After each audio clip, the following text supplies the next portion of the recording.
중에서야 알게 됐네요. 제가 저희를 소개시켜준 그 동료 언니에게 그 여자에 대해서 물어봤거든요. 남자친구끼리 오래 알고 지낸 사이면 그 여자가 누군지 들어봤을 것 같아서요.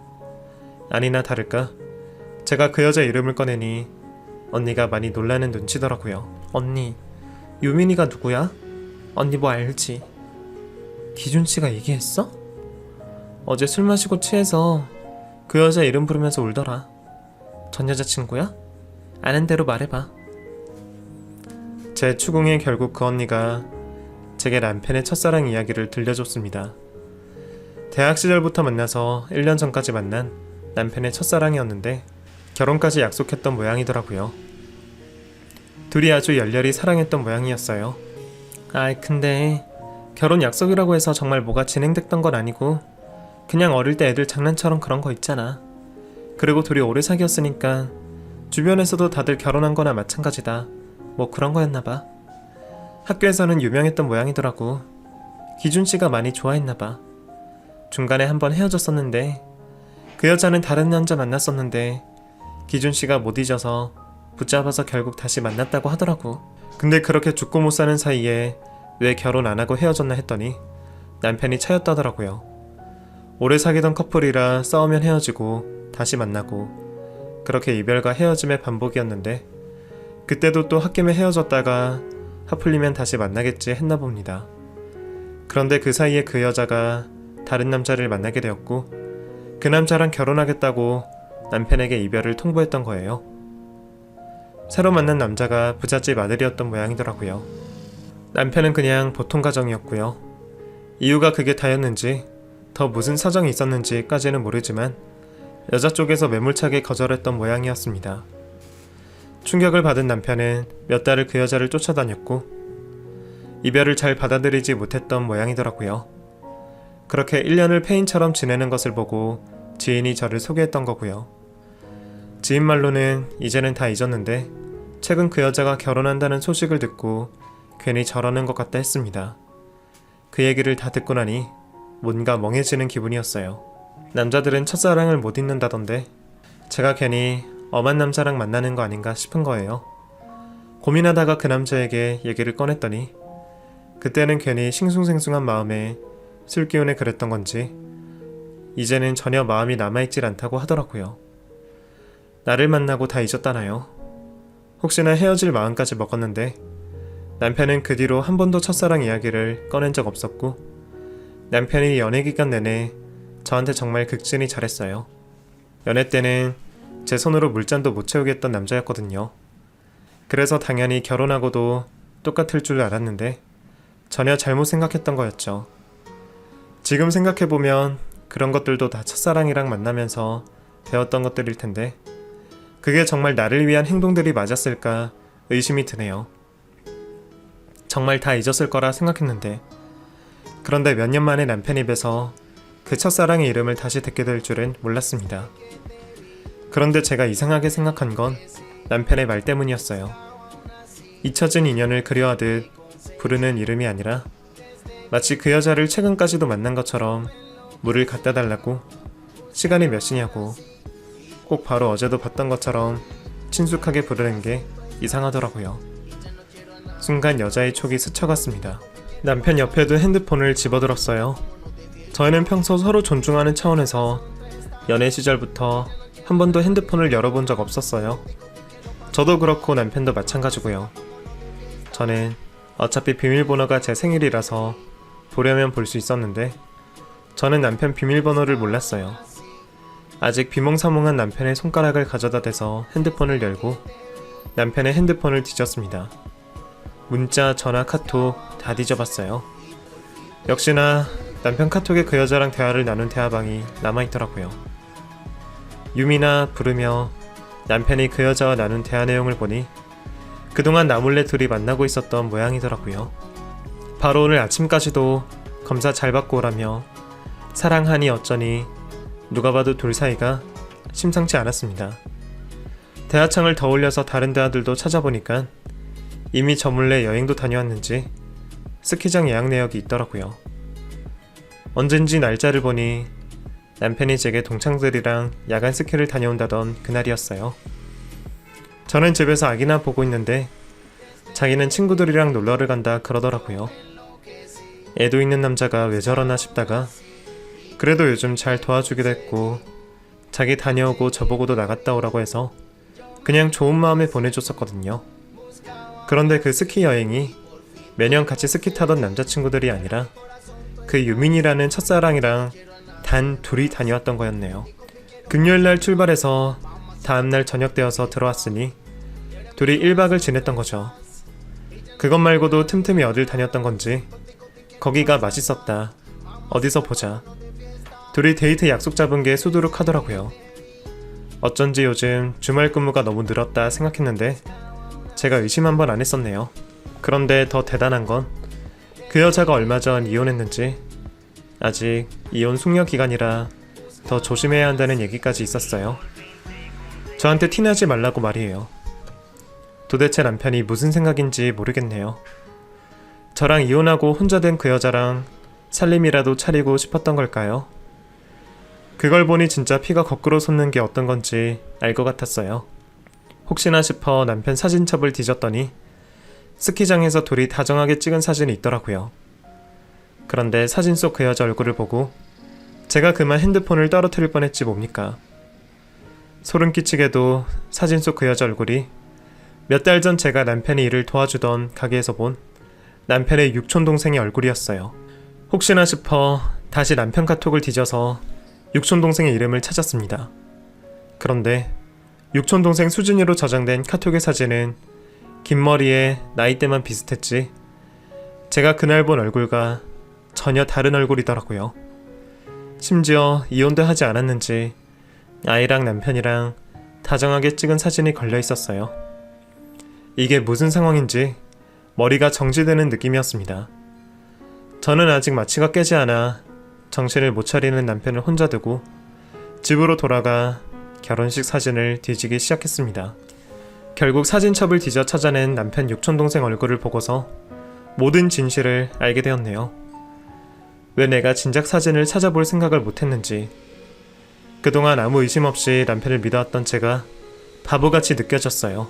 결국 결혼식에서 봤다며 뻔뻔하게 제게 인사하던 그 육촌동생이 바로 남편의 첫사랑 김유민이었네요. 이것들이 나를 뭐로 생각해서 뻔뻔하게 내 얼굴을 앞에 두고 가족까지 팔아서 나를 속였는지 정말 소름 끼치고 역겨웠어요. 어쩜 이런 철면피들이 있는지 이가 바득바득 갈리더라고요. 그런데 신기하게 그런 황당한 일을 당했는데도 너무 화가 나서 그런지 눈물이 나기는커녕 정신이 점점 또렷해지는 기분이 들더라고요. 얼마 뒤 현관이 열리는 소리에 저는 결혼 앨범을 다시 넣어두고 서재에서 나와 아무것도 모르는 척 남편을 맞았습니다. 당신 왔어? 어때? 마취 다 깬 거야? 당신 뭐야, 보호자로 가놓고 먼저 들어가면 어떡해. 아니, 나 회사에 갑자기 연락이 와서 뭐 보내달라 그래서 먼저 간다고 말했잖아. 당신 괜찮다고 조금 더 누워있다가 택시 타고 알아서 오겠다며. 설마 정신없이 한 말이야? 그래? 내가 그랬어? 나 진짜 하나도 기억이 안 나네. 지금도 엄청 몽롱해. 정말? 나는 하도 또렷하게 나 보면서 말하길래 다 깬 줄 알았지. 수면 내시경 진짜 무섭다. 그러게. 어차피 쉬는 김에 잠이나 더 자야겠다. 나 들어가서 좀 더 잘게. 1시간 뒤에 깨워줘. 정말 마취가 세긴 했던 건지 남편은 지가 무슨 말을 했는지도 모르고 전화 태평하니 자러 들어갔어요. 순간 자고 있는 저 뻔뻔한 놈을 때려주고 싶은 걸 겨우 참았네요. 이상하게 다른 사람이었으면 몰라도 옛날 그 첫사랑이랑 바람이 났다고 하니까 뭘 더 고민해볼 생각도 안 들더라고요. 무조건 이혼이 답이다 싶었습니다. 아이가 아직 어린데도 그런 놈이랑 붙어 살 바에는 그냥 이혼하고 내가 애만 보고 사는 게 낫겠다 싶었어요. 사실 그동안 남편이 가정에 그렇게 잘했던 것도 아니고 당장 이혼해서 혼자 산다고 해도 지금이랑 뭐가 다를까 싶더라고요. 저희 부모님도 사실을 아신다면 당장 갈라서라고 하실 분들이었고요. 결국 이혼을 마음먹은 저는 사실을 알게 된 마당에 저도 바보같이 저것들 손에 놀아날 수 없다고 생각했습니다. 이혼은 당연하고 저것들한테 똑같이 복수해주고 싶었습니다. 남편에게는 모른 척하고 저 혼자 그 인간들 뒤를 캐기 시작했어요. 요즘에는 사람 뒷조사 그렇게 비싸지도 않더라고요. 그리고 저한테 이혼 가정이나 이혼 변호사까지 소개시켜주고 뒷조사 내용 설명도 엄청 자세하게 알아봐주는 게 이렇게 남편 바람핀 거 알아보고 다니는 여자들이 많은지 내심 씁쓸해졌네요. 그렇게 제가 나서서 알아봤더니 이혼했다던 그 여자, 이혼은커녕 아직 이혼 서류도 안 만든 법적 부부관계더라고요. 이혼 얘기가 있긴 했는지 자세히 무슨 상황인지는 몰라도 부부 둘이 별거 중이었던 모양이었어요. 그러니 제 남편은 정말 그 여자가 이혼하고 혼자 된 줄 알았나 봐요. 그런데 그 남자 쪽은 정말 이혼 생각이 있었는지 여자한테 가게까지 차려주고 따로 나와 살고 있는 모양이었는데 여자 쪽에서 뭐 때문인지 자꾸 그 집 남편을 붙잡고 있는 느낌이더라고요. 매일 아침 저녁으로 남편에게 전화하고 재결합하려고 노력 중이었나 봐요. 어이없게도 자기는 재결합할 생각을 하면서 내 남편한테는 이혼했다고 접근해서 가게 일이나 시키고 진짜 그 여자를 가만두지 말아야겠다 결심했습니다. 뒷조사를 부탁한 그쪽에서 그 여자 남편 전화번호까지 알아봐 주더라고요. 물론 추가금이 더 들긴 했지만 괜찮은 소득이었어요. 그 여자가 남편과의 재결합을 원하고 있다면 절대로 바라는 대로 안 되게 만들어줘야겠죠. 상간녀 남편 만나는 일도 쉬운 게 아니었네요. 뜬금없는 제 연락에 그쪽 남편도 많이 놀란 눈치더라고요. 그래도 복수를 위해서 창피함을 무릅쓸 수밖에 없었습니다. 그 여자 남편을 만나서 제가 증거로 모은 사진과 대화 내용들을 모두 보여주고 그동안의 일들을 다 설명했습니다. 두 사람이 대학 시절부터 만나서 결혼까지 약속했던 오랜 연인이었고 그 사이 당신과 결혼하겠다고 내 남편과 헤어졌고 그런데 어쩐 일인지 최근 둘이 못 잊고 다시 만나고 있다. 내 남편에게는 이혼했다고 하고 둘이 재혼이라도 할 생각인지 모르겠지만 내가 보기에 그 여자는 당신과 재결합을 원하는 모양인데 뒤에서는 이렇게 바람을 피고 있다. 제가 아는 대로 가감없이 말했죠. 상간녀 남편은 전혀 모르는 일이었는지 많이 당황스러워했습니다. 저 좀 당황스럽네요. 저희가 아직 이혼한 게 아니라서. 이혼 사유까지는 말씀드리지 못하지만 이혼하려고 마음먹었던 것은 맞고 그래서 지금 별거 중이었습니다. 그런데 사실 저희도 아이가 있어서 제가 이혼을 많이 고민하고 있었거든요. 와이프가 아이 때문에라도 재결합하자 요구해서 사실 저도 다시 재결합해야 하나 생각하고 있었는데 설마 뒤에서 이러고 있었을 줄은 정말 몰랐네요. 네, 저도 제 남편이 뒤에서 이러고 있었을 줄 몰랐어요. 정말 우연하게 알게 됐거든요. 사실 서로 아이도 있고 가정 상황이 있으니 피해자끼리는 도와야겠다고 생각이 들어서요. 저는 이혼할 거예요. 그래서 여기까지 찾아온 거고요. 그쪽은 이제 어쩌실 작정이세요? 조용히 묻고 싶으시면 저도 그냥 상간녀 위자료 소송만 하고 제 남편이랑 이혼만 할 거예요. 제가 조용히 넘어가지 않는다면 어쩌실 생각이십니까? 그땐 저도 볼 것 없이 복수해줘야죠. 우리가 그냥 이혼해주면 두 사람 좋은 꼴만 만들어주는 거잖아요. 둘도 헤어지게 하고 다 잃게 되면 그때 저도 이혼해야죠. 피해자들끼리 마음이 잘 맞는지 그 여자 남편이 저를 도와주겠다고 했습니다. 사실 그냥 조용히 알아서 하자고 했으면 저도 더 할 일이 없었을 텐데 도와준다 해서 내심 고마웠네요. 아마 그 남편도 이번 일로 제대로 이혼이 결심이 섰던 모양이에요. 아무리 아이가 걸린다고 해도 어떻게 배우자를 기만한 사람이랑 결혼 생활을 유지할 수 있겠나요? 그럼 와이프에게 외도 사실을 알고 있다 말씀하시고 재결합 원하면 그 남자랑 헤어지고 오라고 말씀하세요. 아내분이 재결합을 원하시는 것 같으니까 아마 저희 남편이랑은 알아서 헤어질 거예요. 솔직히 지금 제 남편한테 하는 것만 봐도 진짜 제 남편을 사랑하는 것 같진 않아요. 아직 제 남편이라서 얼굴에 침 뱉기 같긴 한데 그런 놈이랑 만난 제가 모질이죠. 그런 말씀 하지 마세요. 저도 당하기는 마찬가지인걸요. 피해 입은 사람들이 무슨 잘못이겠어요. 이제라도 바로 잡으시면 됩니다. 그럼 제 아내는 제가 맡을 테니까 걱정 마세요. 얼마 뒤 남편이 정말 그 여자에게 이별을 통보받았는지 잔뜩 취해서 집에 들어왔더라고요. 첫사랑한테 다시 팽당하니 힘든지 며칠이나 정신을 못 차리더라고요. 물론 저는 모르는 척하고 아무 말 하지 않았어요. 남편이 힘들던 말던 관심도 없었고요. 저는 바로 다음 계획을 실행했습니다. 동네 장사는 소문이 중요한 것 아시죠? 특히 아파트 단지 주변은 엄마 고객들이 대부분이라 소문도 빠르고 엄마들 눈에 잘못 들면 폐업당하는 거 시간 문제거든요. 장사가 처음이라서 그런 것도 모르는지 어떻게 바람피는 남자 집 근처에다가 가게를 차렸는지 모르겠네요. 제가 평생을 모를 거라 생각했던 건지 아니면 나 같은 건 알아봤자 신경도 안 쓴다는 건지 모르겠지만 저한테는 좋은 기회였어요. 제가 동네에서 친하게 지내는 엄마들에게 소문을 냈습니다.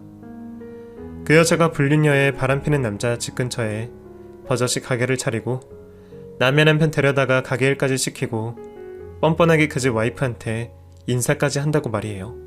자극적인 소문은 삽시간에 퍼졌어요. 가게를 지나갈 때마다 손님이 뚝뚝 끊기는 게 보이더라고요. 몇 달도 걸리지 않아 그 가게 문 닫는 거 금방일 것 같았어요. 거기다가 이제는 정말 남편이랑 이혼 소송 중이라던데 가게까지 망하면 어디 갈 곳이나 있을지 모르겠네요. 이제 제가 이혼 도장을 찍을 차례가 되었네요. 차분한 마음으로 아직까지 시련의 상처에 허덕이는 남편을 불러앉혀 이혼 얘기를 꺼냈습니다. 여보, 아직도 많이 힘들어? 뭐? 뭐가 힘들어? 아니 요즘 계속 술 마시고 들어오고 당신 힘이 없잖아. 그 여자랑 헤어져서 많이 힘들어하는 거 알고 있어. 나한테 말도 못하고 혼자 어떻게 견뎠어? 제 말에 남편이 벙찐 표정이더라고요. 그동안 지 마누라 두고 바람나서 첫사랑한테 버림받고 힘든 거 내색도 못하고 혼자 삭힌다 생각했을 텐데 그 마누라가 어찌 다 알고 있었나 놀랐겠죠. 여보, 당신 어떻게 알았어? 너는 또 그런 게 궁금하니? 어떻게 알긴. 당신이 나한테 알려줬잖아. 수면 마취한 날 당신이 그 여자 이름을 부르더라. 그래서 알게 됐어. 당신은 나를 얼마나 바보같이 생각해서 바람피면서 뻔뻔하게 핸드폰으로 연락하고 사진까지 찍고 그걸 그대로 뒀는지 모르겠지만 덕분에 소송에 유리한 증거가 됐어. 여보, 이제 다 끝났어. 나 진짜 옛날 감정에 잠깐 흔들린 것뿐이야. 어차피 다 정리하려고 그랬어. 믿어줘. 당신 같으면 그 말 믿겠어? 당신 왜 헤어졌는지 알아? 내가 헤어지게 만든 거야. 하긴 어차피 그 여자 남편이랑 재결합했으면 당신 그 전에 차였겠지. 차라리 내 덕에 덜 이용당해서 다행인 줄이나 알아. 그런데 아무리 첫사랑이 그립고 애가 탔어도 집에 처자식 두고 마누라 앞에서 가족 팔아서 거짓말까지 했으면 안 되는 거잖아. 그건 진짜 인간 말종들이 하는 짓이지. 안 그래? 자기가 호구짓 타고 다닌다고 자기 마누라도 호구인 줄 알았는지 여태 그렇게 티를 내고 다녀놓고 제가 아무것도 모를 거라고 생각한 남편 행동들이 너무 어이없었어요. 이제는 더 화가 나지도 않더라고요. 그런 놈이랑 결혼해서 애까지 낳은 제가 잘못이지 누굴 탓하겠어요. 사실 그동안 그것 말고도 이혼 사유라고 할 만한 건 많았지만 결국 못 볼 꼴 다 보고 제 마음 떼어줘서 고맙기까지 하네요. 결국 저는 그 여자에게 상간녀 위자료 소송을 걸었고 남편에게도 이혼 소송을 청구했습니다. 변호사 비용이 만만치 않았지만 어차피 제게 유리하게 재산분할 될 거니까 걱정하지 말라고 하시더라고요. 그렇게 변호사님만 믿고 이혼을 진행했습니다. 남편은 재판 끝나는 날까지 저를 보며 울며 매달렸지만 이제는 그 눈물에 속지 않네요. 그 여자에게도 똑같이 저렇게 매달렸을 꼴을 생각하니 남편 모습 꼴도 보기 싫더라고요. 어떻게 저런 거랑 애까지 낳아 살았는지 이제야 정신이 번쩍 들었습니다. 후회도 늦었겠죠. 그래도 제가 원하는 대로 복수라도 제대로 할 수 있어서 다행이라고 생각했습니다. 아, 그리고 그 여자도 제 전남편 못지않게 후회스러운 모양이더라고요. 결국 추잡한 소문 때문에 가게는 닫았고 잘난 남편이랑 이혼하고 아이 양육권까지 뺏겼네요. 그리고 저한테 위자료까지 줘야 했고요. 웃기게도 피해자로 만난 그 집 남편이랑 계속 연락을 주고받고 있어서 그런 이야기까지 전해 듣게 되었네요. 이제 서로 혼자 아이 기르는 입장이기도 하고 여러모로 통하는 게 많아서 종종 연락하고 지내요. 저만의 복수였지만 계획대로 하고 나니 제 속은 시원하네요. 이제 앞으로 제가 아이를 데리고 혼자 잘 헤쳐나갈 수 있을지 모르겠지만 주변 사람들 도움으로 잘 헤쳐나가면서 아이를 위해 행복하게 살아가도록 노력해야겠죠. 이혼했다고 세상 끝났다고 생각하지 않으려고요. 젊은 엄마의 한탄을 들어주셔서